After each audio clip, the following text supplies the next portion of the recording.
நம்ம சேனல் தொடர்ந்தப்ப நீங்கள் வீடியோக்குள்ள பார்க்க நினச்சிங்கன்னா இதுவரை நம்ம சேனலை சப்ஸ்கிரைப் பண்ணுங்கள். சப்ஸ்கிரைப் பண்ணுங்க. கீழே பெல் சிம்பல் இருக்கும், அதையும் கிளிக் பண்ணுங்க. சரி, வாங்க நம்ம வீடியோக்குள்ளே போகலாம். வணக்கம் நண்பர்களே. ஒரு ஊரில் பெரிய பண்ணையார் ஒருவர் இருந்தார். அந்த ஊரில் இருந்த பெரும்பாலான நிலங்கள் அவருக்குத்தான் சொந்தம். அவரிடம் முனியன் என்ற உழவன் வேலை பார்த்து வந்தான். அவனுக்கு குடிசை ஒன்றும் சிறிதளவு நிலமும் இருந்தன. பண்ணையாரிடம் வந்த அவன், ஐயா, எல்லா நிலத்திலும் உழுது விதை நட்டு விட்டார்கள். என் நிலம் மட்டும்தான் வெறுமன உள்ளது. நீங்கள் சிறிது தானியம் தாருங்கள், என் நிலத்திலும் விதைத்து விடுகிறேன் என்றான் முனியன். என் நிலத்திலேயே உழுது பயிரிடு, சொந்தமாக பயிரிட வேண்டாம். பண்ணையாராகும் ஆசை விட்டுவிடு, கூலியாளாகவே இரு, அரை வயிற்று கஞ்சியாவது கிடைக்கும் என்று கோபத்துடன் சொன்னார் அந்த பண்ணையார். சோகத்துடன் வீடு திரும்பினான் முனியன். தன் மனைவியிடம் வந்து, நாம் பலம் பெறுவது பண்ணையாருக்கு பிடிக்கவில்லை, தானியம் தர மறுத்துவிட்டார். நீயும் நம் குழந்தைகளும் எப்போதும் பல பட்னி கிடைக்க வேண்டியதான். இதுதான் நம் தலைவிதி என்று வருத்தத்துடன் கூறினான் முனியன். அவர்கள் குடிசையில் குருவி ஒன்று கூடு கட்டியது. இதை பார்த்த அவன் மனைவி, நம் குடிசை புயலுக்கும் மழைக்கும் எப்பொழுது விழுமோ என்று நாம் அஞ்சுகிறோம். இங்கு வந்து குருவி கூடு கட்டுகிறது பாருங்கள் என்று கணவனிடம் சொன்னாள் மனைவி. பாவம், வாய் பேச முடியாத உயிர் அது. நிலைமை புரிந்தவுடன் அதுவே இங்கிருந்து போய்விடும். நாம் அதற்கு தொல்லை செய்ய வேண்டாம் என்றான் முனியன். கூட்டில் அந்த குருவி 4 முட்டைகள் இட்டது. 4ம் குஞ்சுகளாயின. திடீரென்று அந்த குருவி கூட்டுக்குள் ஒரு பாம்பு நுழைந்தது. குருவி குஞ்சுகளை பிடித்து சாப்பிடத் தொடங்கியது அந்த பாம்பு. அந்த குருவிகள் அவை அலறின. அங்கே வந்த உழவன் பாம்பை அடித்து கொன்றான். அதற்குள் அது 3 குஞ்சுகளை தின்றுவிட்டது. தரையில் விழுந்த ஒரு குஞ்சு மட்டும் உயிரோடு இருந்தது. அதை அன்போடு எடுத்தான் முனியன். அதன் கால்கள் உடைந்திருப்பதைக் கண்டு அதற்கு கட்டு போட்டான். அதை மீண்டும் கூட்டில் வைத்தான். வேளா வேலைக்கு உணவு தந்தான்.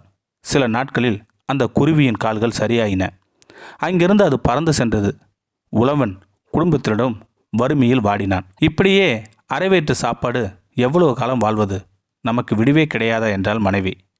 அப்பொழுது அவர்கள் வீட்டு கதவு யாரோ தட்டும் ஓசை கேட்டது. கதவை திறந்தான் அவன். அவன் வளர்த்த குருவி வெளியே இருந்தது. அதன் வாயில் ஒரு விதை இருந்தது. அதை அவன் கையில் வைத்தது.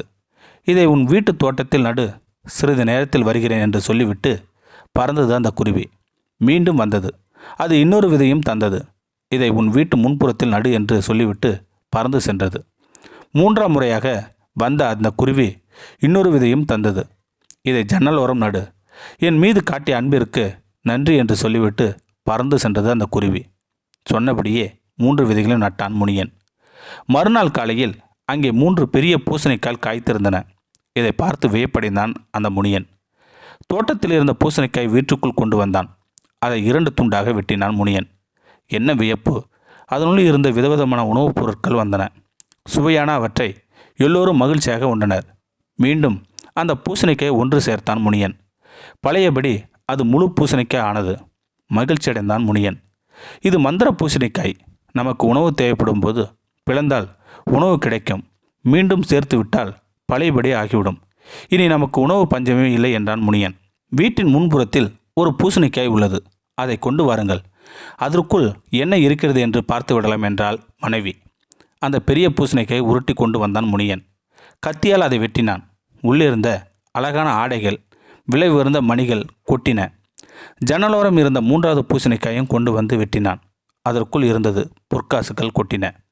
அதன் பிறகு அவனும் மனைவியும் குழந்தைகளும் நல்ல உணவு உண்டனர். விலை உயர்ந்த ஆடைகள் அணிந்தனர். மிகப்பெரிய வீடு ஒன்றை கட்டத் தொடங்கினார்கள். உழவன் சில நாட்களே பெருஞ்செல்வன் ஆனதை அறிந்தார் பண்ணையார். அவனிடம் வந்தார் அவர். டே முனியா, உனக்கு எங்கிருந்து இவ்வளவு செல்வம் கிடைத்தது? உண்மையை சொல் என்று கேட்டார் அந்த பண்ணையார்.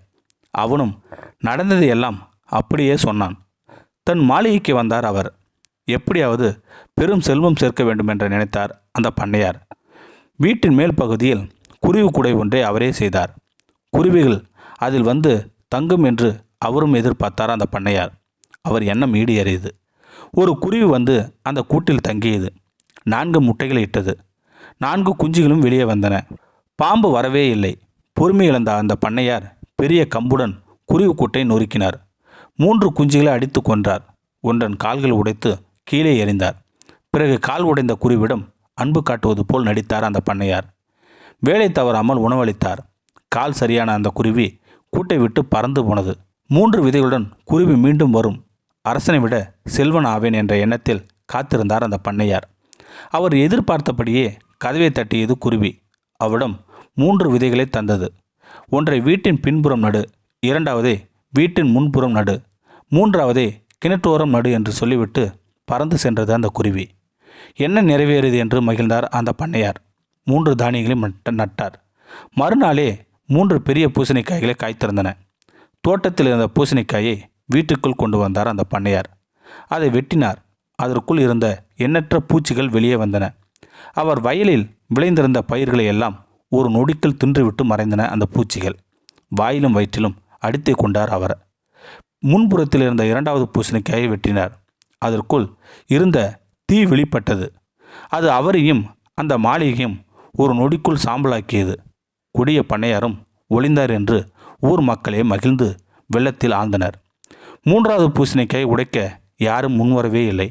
அதற்குள் பாம்பு, தேல், பூரான் என்ற எண்ணற்ற பூச்சிகள் இருப்பதாக பேசிக்கொண்டார்கள் அந்த ஊர் மக்கள். இந்த கதையிலேருந்து நாம் என்ன தெரிஞ்சுக்கிட்டோம்னா, எண்ணம் போல் வாழ்க்கை. எண்ணம் போல் வாழ்க்கைனா நாம் யாரையுமே கெடுக்க நினைக்கக்கூடாது. இதுவே உண்மையான இந்த கதையின் கருப்பொருளாகும். இந்த வீடியோ பற்றி கருத்தை கீழே இருக்கிற கமெண்ட் செக்ஷன் சொல்லுங்கள். அப்படியே நம்மளோட சேனலை சப்ஸ்கிரைப் பண்ணுங்கள். கீழே பெல் சிம்பல் இருக்கும், அதையும் கிளிக் பண்ணுங்கள். தேங்க்யூ ஃபார் வாட்சிங்.